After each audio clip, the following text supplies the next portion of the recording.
In the recently concluded local body elections in Karnataka, SDPI has won a total of 18 seats across the state, and in Ullal constituency of the coastal area, the party has gained 8 seats from Ullal constituency of Mangalore district.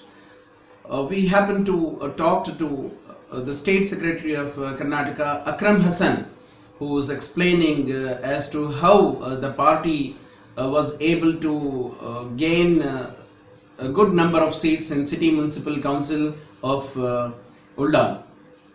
ಉಲ್ಲಾಲ್ದಲ್ಲಿ ನಾವು ಕಳೆದ ಬಾರಿ ಸಹ ಒಂದು ಕ್ಷೇತ್ರ ಒಂದು ward ಗೆದ್ದಿದ್ದೆವು. ಅಲ್ಲಿ ಸಹ ನಮ್ಮ ಕೌನ್ಸಿಲರ್ ಆದ ಅಬ್ದುಲ್ ರೌಫ್ ಅವರ ಪತ್ನಿ ಇವರು ತುಂಬ ಒಳ್ಳೆ ಕೆಲಸ ಮಾಡಿದ್ದರು. ಅದು ಸಹ ಒಂದು ನಮಗೆ ಪ್ಲಸ್ ಪಾಯಿಂಟ್. ಎರಡನೇದಾಗಿ ಅಲ್ಲಿ ಕಳೆದ ಯಾವಾಗ ಮಂಡಲ್ ಪಂಚಾಯತ್ ಸ್ಥಾಪನೆ ಆಗಿತ್ತು, ಕಳೆದ 30 ವರ್ಷಗಳಿಂದ ಕಾಂಗ್ರೆಸ್ಗೆ ಪರ್ಯಾಯವಾಗಿ ಎರಡನೇ ರಾಜಕೀಯ ಪಕ್ಷ ಇರಲಿಲ್ಲ. ಕಳೆದ ಬಾರಿ ಸಹ ಗೆದ್ದದ್ದು BJP, SDPI ಮತ್ತು ಕಾಂಗ್ರೆಸ್ ಮಾತ್ರ. ಈ ಬಾರಿ 4 ಸೀಟು JDSಗೆ ಬಂತು, 6 ಸೀಟು SDPIಗೆ ಬಂತು. ಏಕೆಂದರೆ ಜನರಿಗೆ ಪ್ರತಿ ವಾರ್ಡ್ಗಳಲ್ಲಿ ಪರ್ಯಾಯ ನಾಯಕತ್ವದ ಹುಡುಕಾಟದಲ್ಲಿದ್ದರು.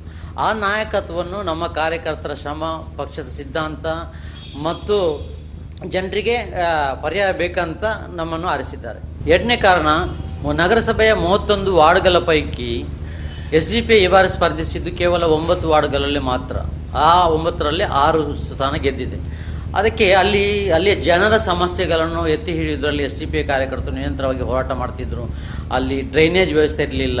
ಕಳೆದ 7 ವರ್ಷದಿಂದ ಡ್ರೈನೇಜ್ ವ್ಯವಸ್ಥೆಗೆ ಜನರು ಹೋರಾಟ ಮಾಡ್ತಿದ್ರು. ಮತ್ತು ಆಶ್ರಯ ಮನೆಯ ಹಂಚಿಕೆ ಆಗಿರಲಿಲ್ಲ. ನಗರಸಭೆಯಲ್ಲಿ ಭ್ರಷ್ಟಾಚಾರ ತುಂಬಿ ತುಳುಕುತ್ತಿತ್ತು. ಹಲವು ನಗರಸಭೆಯ ಜನರ ಸಮಸ್ಯೆಗಳಿಗೆ ಸ್ಪಂದಿಸಲಿಲ್ಲ. ಅದು ಒಂದು ಕಾರಣ.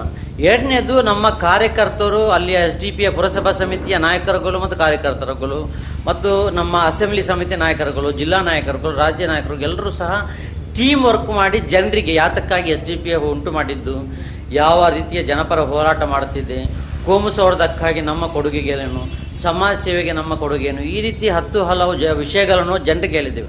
ಅದು ಮಾತ್ರ ಅಲ್ಲ, ಒಂದು ಎಕ್ಸಾಂಪಲ್ ಸ್ಕಾಲರ್ಶಿಪ್. ನಮ್ಮ ಆಫೀಸಿಂದ ಕಳೆದ 3 ವರ್ಷಗಳಲ್ಲಿ 3,000 ಬಡ ವಿದ್ಯಾರ್ಥಿಗಳಿಗೆ ಕೇಂದ್ರ ಮತ್ತು ರಾಜ್ಯ ಸರ್ಕಾರಗಳ ಸ್ಕಾಲರ್ಶಿಪ್ಪನ್ನು ನೇರವಾಗಿ ಉಚಿತವಾಗಿ ಕೊಡುವಂಥ ವ್ಯವಸ್ಥೆ. ಆನ್ಲೈನಲ್ಲಿ ಅಪ್ಲಿಕೇಶನ್ ಹಾಕೋದು, ಮನೆಗೆ ಹೋಗಿ, ಅದು ಸಹ ಜನರು ತುಂಬ ಇಷ್ಟಪಟ್ಟರು. ಏಕೆಂದರೆ ಜನರಿಗೆ ಸರ್ಕಾರದ ಸೌಲಭ್ಯಗಳನ್ನು ತಲುಪಿಸಲು ನಿಸ್ವಾರ್ಥವಾಗಿ ಜನಸೇವೆ ಮಾಡುವಂತಹ ಕಾರ್ಯಕರ್ತರಿರುವ ಒಂದು ಪಕ್ಷವಾಗಿದೆ SDPI ಅಂತ ಜನರಿಗೆ ಮನವರಿಕೆ ಆಗಿದೆ. ಅದು ಮಾತ್ರ ಅಲ್ಲ, ಅವರು ಇನ್ನೂ ಸಹ ನಮ್ಮ ಮೇಲೆ ವಿಶ್ವಾಸ ಇಟ್ಟಿದ್ದಾರೆ. ಅದು ನಮ್ಮ ವಸತಿ ಯೋಜನೆಗಳಾಗಲಿ, ಅಥವಾ ಭ್ರಷ್ಟಾಚಾರ ಮುಕ್ತ ನಗರಸಭೆ ಆಗಲಿ, ಅಥವಾ ಹೆಲ್ತ್ ಕ್ಯಾಂಪ್ಗಳಿಗೆ ಏನೆಲ್ಲ ಕೇಂದ್ರ ಸರ್ಕಾರ, ರಾಜ್ಯ ಸರ್ಕಾರ ಮತ್ತು ನಗರಸಭೆಗಳಿಗೆ ಏನೆಲ್ಲ ಸವಲತ್ತುಗಳಿದೆ ಅದನ್ನು SDPI ಕಾರ್ಯಕರ್ತರು ಲಂಚ ತಗೊಳ್ಳದೆ ಅಥವಾ ಮಧ್ಯವರ್ತಿಗಳಾಗದೆ ಉಚಿತವಾಗಿ ನಿಸ್ವಾರ್ಥವಾಗಿ ಜನರಿಗೆ ತಲುಪಿಸುವಂಥ ಕೆಲಸ ಮಾಡ್ತಾರೆ. ಅದು ಮಾತ್ರ ಅಲ್ಲ, ಅಲ್ಲಿ ಉಲ್ಲಾಲ್ದಲ್ಲಿ ಜಾತಿಗಳ ಮಧ್ಯೆ, ಸಂಘಟನೆಗಳ ಮಧ್ಯೆ ಮತ್ತು ಹಿಂದೂ ಮತ್ತು ಮುಸ್ಲಿಮರ ಮಧ್ಯೆ ಸೌಹಾರ್ದ ವಾತಾವರಣ ನಿರ್ಮಿಸಲು ಸಹ SDPI ಕಾರ್ಯಕರ್ತರು ತುಂಬ ಹೋರಾಟ ಮಾಡ್ತಾರೆ. ಜನರಿಗೆ ಮನವರಿಕೆ ಮಾಡಿದೆ. ಅವರ ವಿಶ್ವಾಸವನ್ನು ನಾವು ಖಂಡಿತ ಈಡೇರಿಸಿ ಎಂದು ವಾಗ್ದಾನ ಮಾಡ್ತಾರೆ.